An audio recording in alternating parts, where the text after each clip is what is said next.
দাদু, আমার এক বন্ধু না খেয়ে আছে, ওর জন্য কিছু খাবার নিয়ে যাবো। এই তোর কোনো আইডিয়া আছে এই খাবারগুলোর দাম কত? দাদু, অল্প কিছু খাবার নিয়ে যায়। খাতি বেশি বেশি কথা কইস নে, জবান ছিঁড়ে ফেলে দেব না একদম। এই দোয়া পড়ে আল্লাহুম্মা আমিন।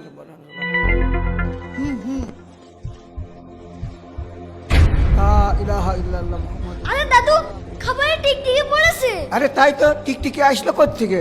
দাদু, আমি খাবারটুকু ফেলে দিয়ে আসছি। আচ্ছা ঠিক আছে, নিয়ে যাও। খুব ক্ষুধা লেগেছে। বন্ধু, বন্ধু, এই নে তোর খাবার। বন্ধু, তুই আমার আসলেই বন্ধু। সকালের তো আমি একদমই না খেয়েছিলাম। আরে চিন্তা করিস না, আমি যতদিন বেঁচে আছি তোর খাবারের চিন্তা করা লাগবে না ইনশাআল্লাহ। সুবহান রাব্বিকা রাব্বিল ইজ্জাতি আম্মা ইয়াসিফুন, সালামুন আলাল মুরসালিন, আলহামদুলিল্লাহি রাব্বিল আলামিন। আরে দাদু, টিকটিকি পড়েছে। আরে এসব কি শুরু হলো?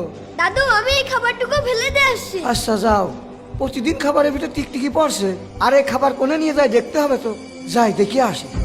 বন্ধু, এই নে তোর খাবার, পেট ভরে খেয়ে নে। বন্ধু, তুই এত দামি দামি খাবার প্রত্যেকদিন নিয়ে আসতিস, তোর বাড়ি থেকে জানলে রাগ করবে না? ও এই কথা। এই গরিবের বাচ্চা, দে খাবার দে। বন্ধু, বন্ধু, দাদু, আমার বন্ধু তো এতিম। আমি ছাড়া আমার বন্ধু খাবারের ব্যবস্থা করার মতো কেউ নেই। কি এ কথা তুই আগে কবি না? দাদু, এই নাও তোমার খাবার।